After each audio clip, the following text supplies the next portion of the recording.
ગરબામાં મીણના દીવા કોણે મૂક્યા હતા? જ્યોતિ, હું તમને પૂછું છું. મેં મમ્મી મને નથી ખબર. આ ભાભી તમને ખબર છે એમ? મમ્મી, ગરબાની તૈયારી તો કંકુએ જ કરી છે. બીજા તો કોઈ હાથ પણ નથી અડાડ્યો. પણ ભાભી, ગાર માટીમાંથી અને ગાયના છાણમાંથી મેં દીવા બનાવ્યા હતા. તો પછી દીવા બદલાયા કઈ રીતે? જવાબ આપો. દીવા બદલાયા કઈ રીતે? આ જેણે પણ કર્યું છે ને, એ માવડી અને કંકુ વહુના ગુનેગાર છે. અને ગુનેગારને આ ઘરમાં સ્થાન નથી. હું એને સામે તો લાવીશ જ, અને એની સાથે પણ એ જ થશે જે કંકુ વહુ સાથે થયું છે. હું એને નહીં છોડું એ વાત તો નક્કી છે. અને તમારા બંનેની ભલા એમાં છે કે તમારા બંનેમાંથી જેણે પણ ગુનો કર્યો છે ને, એ સ્વીકારી લો, નહીતર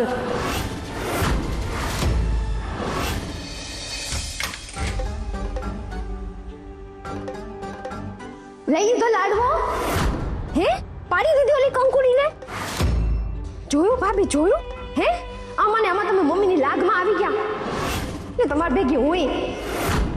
પણ ભાભી, તમને ચોખ્ખે ચોખ્ખું કહી દઉં છું, આ બધામાં હું ક્યાંય નહોતી, એટલે મારું નામ ક્યાંય ન આવવું જોઈએ. જ્યોતિ, મને ઉશ્કેરવામાં તારો હાથ પણ હતો. હા, હે, તો હું તો તમને કહીશ ભાભી, જઈને જાઓ, કૂવામાં પડી જાઓ. તો પડી જાશો નહીં ને? તો આ વાતની એક વાત, આમાં મારું નામ ક્યાંય ન આવવું જોઈએ, બસ.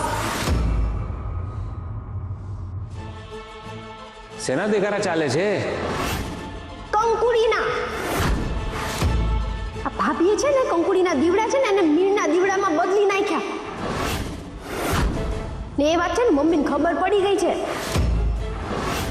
મમ્મીને ખબર પડી ગઈ છે કે ભાભીએ દીવડા બદલ્યા હતા. એક મિનિટ, મમ્મીને એ ખબર પડી છે કે દીવડા બદલાણા છે. કોણે બદલ્યા એ નથી ખબર. હા, હા, તો એ તો સટાસટીની ખબર પડી જશે હમણાં. તમને ખબર છે જેણે આ દીવડા બદલ્યા ને એને મમ્મી શું સજા દેવાના છે? કંકુડીની જેમ મીણના ચટકા દેશે.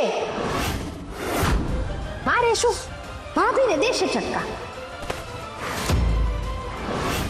મમ્મી કંઈક કરે એ પહેલા મારે કંઈક કરવું જોઈએ. અરે ભાભી, મોટા એ પણ છે ને ક્યારેક નાનાનું માનવાનું હોય. અને સાચી કહું છું, માની જાઓ અને જઈને મમ્મીને બધું કહી દો. એવું હોય ને તો મમ્મીના પગે પડી જાજો. પણ બંધ બારણે બધું પતાવી નાખો જલ્દીથી. જ્યોતિ, મમ્મી મને પકડશે ક્યારે? પ્રૂફ મળે ત્યારે. પ્રૂફ તો ક્યારેય કોઈને મળવાનું જ નથી.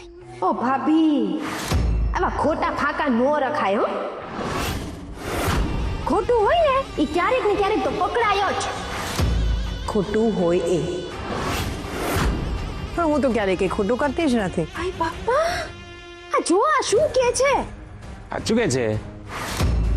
જાઓ ને, ખોટાળા છે ભાભી, ખોટાળા.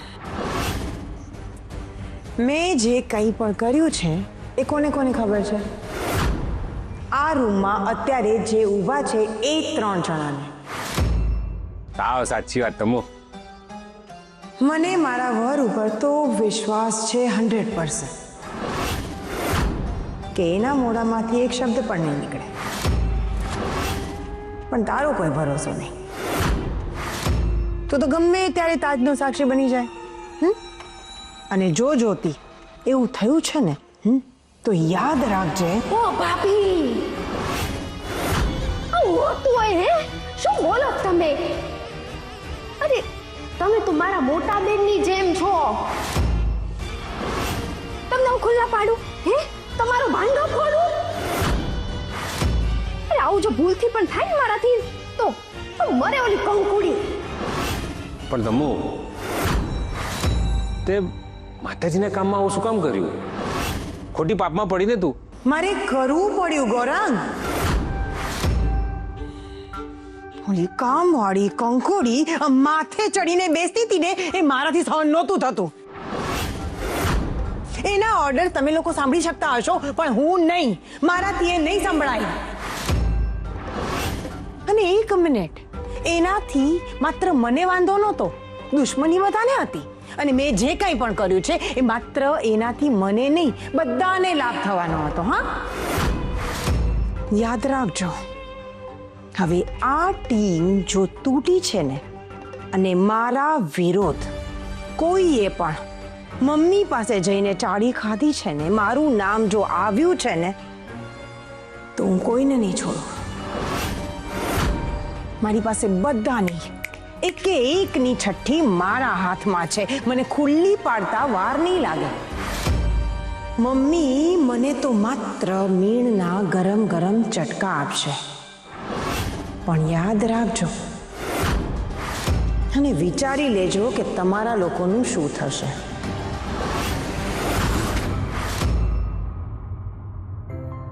કંકુ, નાના શેઠ, તમે તો બહુ ફટાફટ આવી ગયા. હા, તારા માટે દવા લાવવાની હતી ને. અને તને ખરેખર કહું તો મને મન થાય છે કે આ ત્રણેય ડોઝ તને એક સાથે આપી દઉં એટલે તું જલ્દીથી સારી થઈ જાય.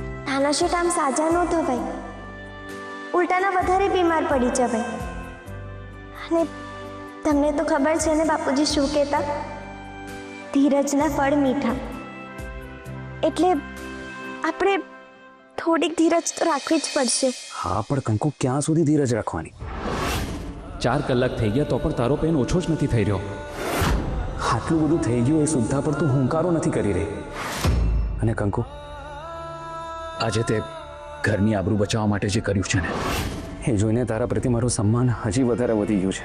નાના શેઠ, આ તો આપણે જેને ભેગા રહીએ તો એનું જ કામ છે ને. હા, પણ એ વાત તારા સિવાય બીજું કોઈ ક્યાં સમજતું છે કંકુ? પણ હું પોતાની જાતને બહુ જ ભાગ્યશાળી માનું છું. ખબર છે શું કામ? કારણ કે તું મારી અર્ધાંગીની છે, મારી જીવનસાથી છે.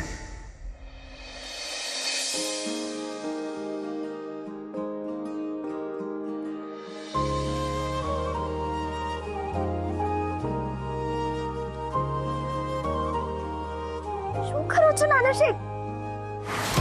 તમારે મારા પગે ન પડાય. તું મારા પગે પડી હતી ત્યારે હું કંઈ બોલ્યો? પણ એ તો મારો ધર્મ છે નાના શેઠ. તો આ પણ મારો ધર્મ છે. મારે તો તમને પગે લાગવાનું જ હોય. ના કંકુ, પગે એને લાગવાનો હોય જેના પ્રત્યે આપણને માન હોય, સન્માન હોય.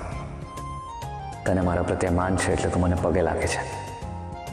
પણ મને જે તારા માટે માન છે એનું શું? એ આદરનું શું જે તને જોઈને મારા મનમાં જન્મે છે? પતિ પત્ની સમાન હોય છે કંકુ. અને જીવનનું ખાડું ત્યારે જ સરખી રીતે ચાલે જ્યારે એના બંને પૈંડા સરખા હોય, સરખી ગતિમાં ચાલતા હોય. પતિ પત્ની એકબીજાનો હાથ પકડીને સાથ આપીને જીવનમાં આગળ વધવાનો હોય. એકબીજાના દુઃખમાં દુઃખી થવાનું, એકબીજાના સુખમાં સુખી થવાનું. જો હું કંઈ સારું કરું તો તું તાળી વગાડે અને તું કંઈ સારું કરે તો હું તને સલ્યુટ કરું કંકુ. અને આજે દિવસ આવી ગયો છે કંકુ. અને જો તે મને રોક્યો છે ને તો તને માવડી નાખું.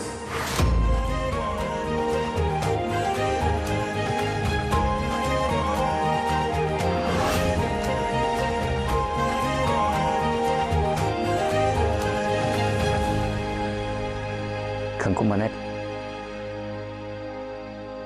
મને આજે તને હગ કરવાનું મન થાય છે.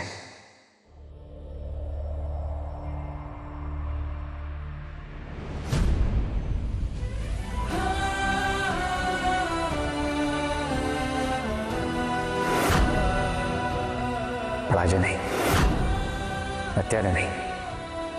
ત્યારે જ્યારે તું હાથ લાંબા કરીને મારી પાસે આવશે અને હું એ દિવસની રાહ જોઈશ કંકુ.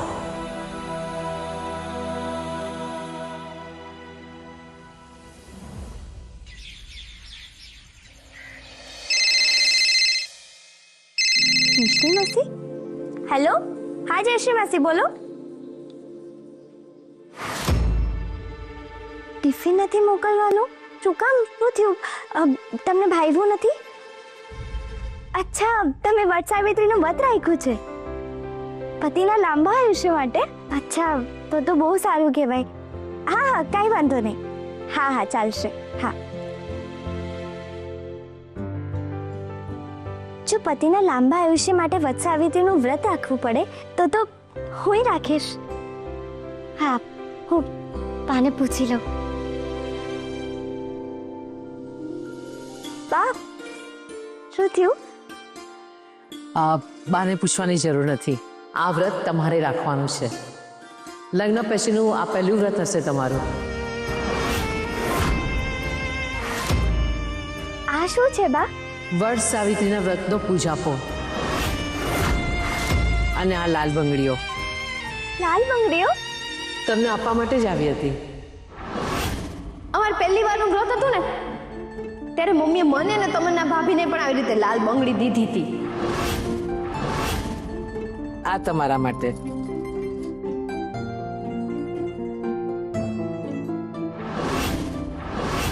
અમને જે મળ્યું એ બધું હવે આ કામ વાળીને મળતું થઈ ગયું. મારી ત્રણેય વહુઓને એમની પહેલી વટ સાવિત્રીના વ્રતને વખતે મેં મારા હાથે સૌભાગ્યની નિશાની આપી હતી. હવે તમારો વારો. બા, આ નિયમ તમે બનાવ્યો છે? ના, આ નિયમ વર્ષોથી ચાલ્યો આવે છે. મારા લગ્ન પછી મારી પહેલી વટ સાવિત્રી વખતે મને મારા સાસુએ લાલ બંગડી આપી હતી. એના પછી દરેક વટ સાવિત્રી વખતે તમારા બાપુજી મારી માટે લાલ બંગડી લઈ આવતા હતા. પણ આ વખતે બા, તમે એમ નહીં વિચારો. બાપુજી અહીંયા જ છે, આપણા ભેગા જ છે. હા, એમણે જ મને યાદ દેવડાવ્યું કે મારી કંકુઓને સૌભાગ્યની નિશાની રૂપે લાલ બંગડી આપી દેજે. મારા જીવનમાંથી તો આ નિશાની જતી રહી, પણ તમારા જીવનનો આ પહેલો અધ્યાય શરૂ થવા જઈ રહ્યો છે અને મારા આશીર્વાદ તમારી સાથે છે કે તમને જીવનમાં સુખ અને ખુશી મળે. મમ્મી અમને મારી ત્રણેય વહુઓને ભગવાન એ જે ઈચ્છે બધું જ આપે. બધું આપજો. અને હા હા, તમારે ત્રણેય કાલે બહુ સરસ દેખાવાનું છે. એકદમ સરસ તૈયાર થવાનું છે. અને મમ્મી, યોગિતાબેન એ આ વ્રત નથી કરવાના? મેં તો એને સમજાવી કે આ વર્ષે નહીં કરે તો કોઈ વાંધો નહીં આવે, પણ એ માની નહીં. કે છે કે વિવેક કુમાર માટે વ્રત રાખશે. બા, માતાજીનું વ્રત છે તો ભલે ને રાખે. અને બાવડી બધાને હેમખેમ રાખશે. મેં પણ એને એ જ કહ્યું કે જો અશક્તિ લાગે ને તો કંઈ ખાઈ લે છે.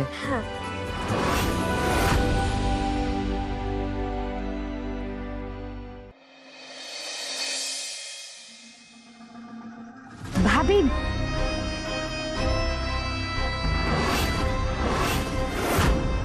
ઓય બાપા, ભાભી આ શું કરો તમે? બીવડાવી દીધી મને. હા, દીવાનું તો છે જ હજી. તારે ને મારે બંને. કા શું થયું? બધું પોતાની આંખની સામે થયું છે, પણ કેટલી ભોળી બને છે. હા ને? ઓ ભાભી, તમે જે બોલો છો ને એ ખાલી સંભળાય છે, સમજાતું ન. જ્યારે સમજવું હોય ને ત્યારે બરાબર બધું સમજી લે છે. તારી સામે જ મમ્મીએ પેલી કંકુને આપણી સાથે સરખામણી કરી. એનું તો કંઈક કરવું પડશે. હા ભાભી, સાચેમાં કંઈક નહીં, કંઈક મોટું કરવું પડશે. એટલે ધોકાવાળી? ઉભા રહો તમે, હમણાં ધોકો લઈને આવું. જ્યોતિ, એટલે સાચે ધોકો લેવાનો ન હોય, એવો દાવ રમવાનો હોય કે જે ધોકા કરતા પણ સ્ટ્રોંગ હોય. તો તમારા મનમાં છે એવો કોઈ દાવ? હા, તમન્નાના મનમાં કઈ દાવ વિચારવાની જરૂર નથી પડતી. એના મનમાં તો આમ નામ જ વિચાર આવ્યા રાખે છે. ભાભી, હવે આમ ગોળ ગોળ ગોળ ગોળ નહીં ફરો ને, સીધે સીધું બોલો ને. છે તમારા મનમાં કાંઈ છે કોઈ આઈડિયો?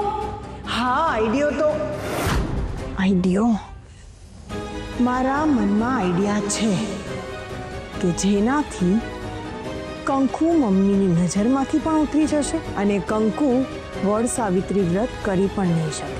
હાય બાપા, જો ભાભી એવું થાય ને તો આમ જામલો પડી જશે. પણ તમે કરવાના શું છો? સંભળાવો.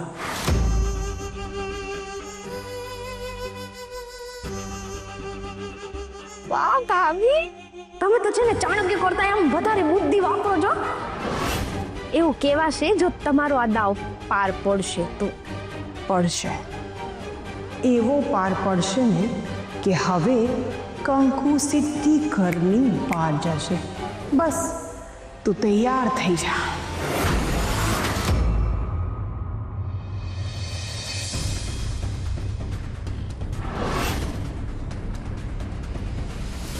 ભાભી હજી બધા સૂતા જ છે. ધીરે બોલ, નહીં તો સુતા હશે ને એ પણ જાણી જશે. હા, સોરી. જ્યોતિ, હજી એકવાર કન્ફર્મ કરી લઈએ કે હજી સુધી કોઈ જાગ્યું તો નથી ને. હાલો તો તમે ઉપર જઈ આવો, હું નીચે જઈ લઉં.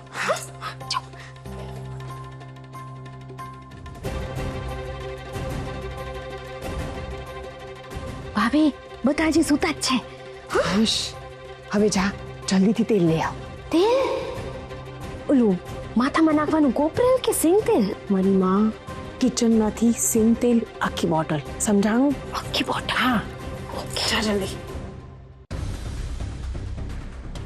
એટલે જેવી એ જાગીને નાઈ ધોઈ બધું કામ પતાવીને રૂમની બહાર નીકળશે કે તરત જ કોઈ બહાનું બનાવીને એને બોલાવી લઈશ ને પછી કંકુ તું તો ગઈ.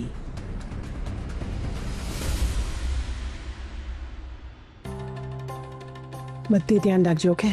રાખું છું. પડતા નહીં હો ભાભી.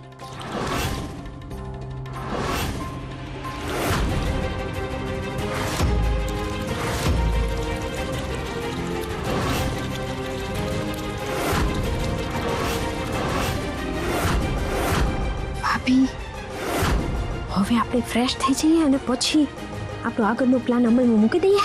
એટલે કંકુ સીધી પથારીમાં.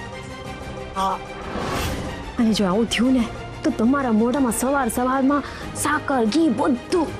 હાલો.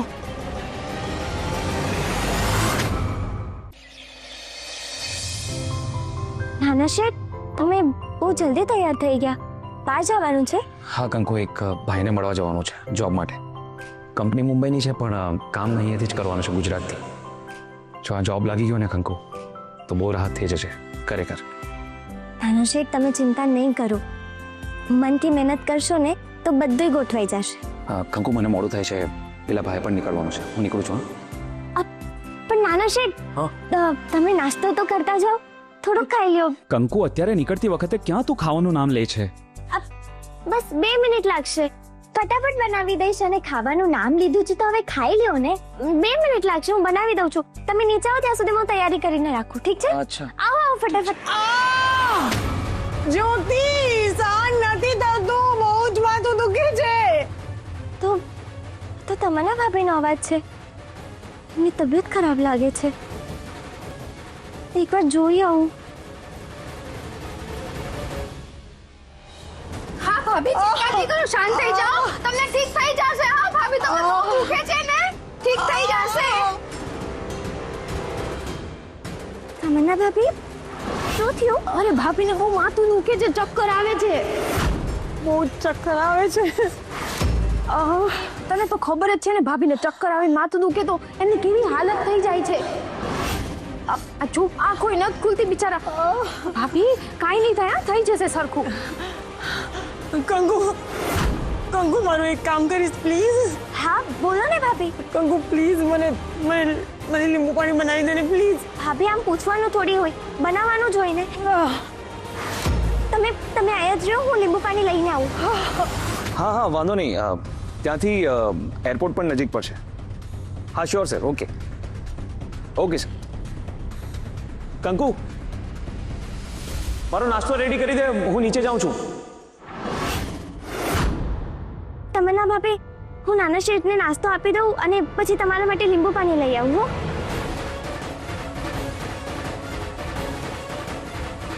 જલ્દી જલ્દી કરજે પ્લીઝ પ્લીઝ જલ્દી કરજે. હાય બાપા, આ તો કંકુડીના બદલે શ્રીભાઈ નીચે ગયા. હવે શું કરું? હા, શ્રીભાઈને કેવી રીતે રોકું?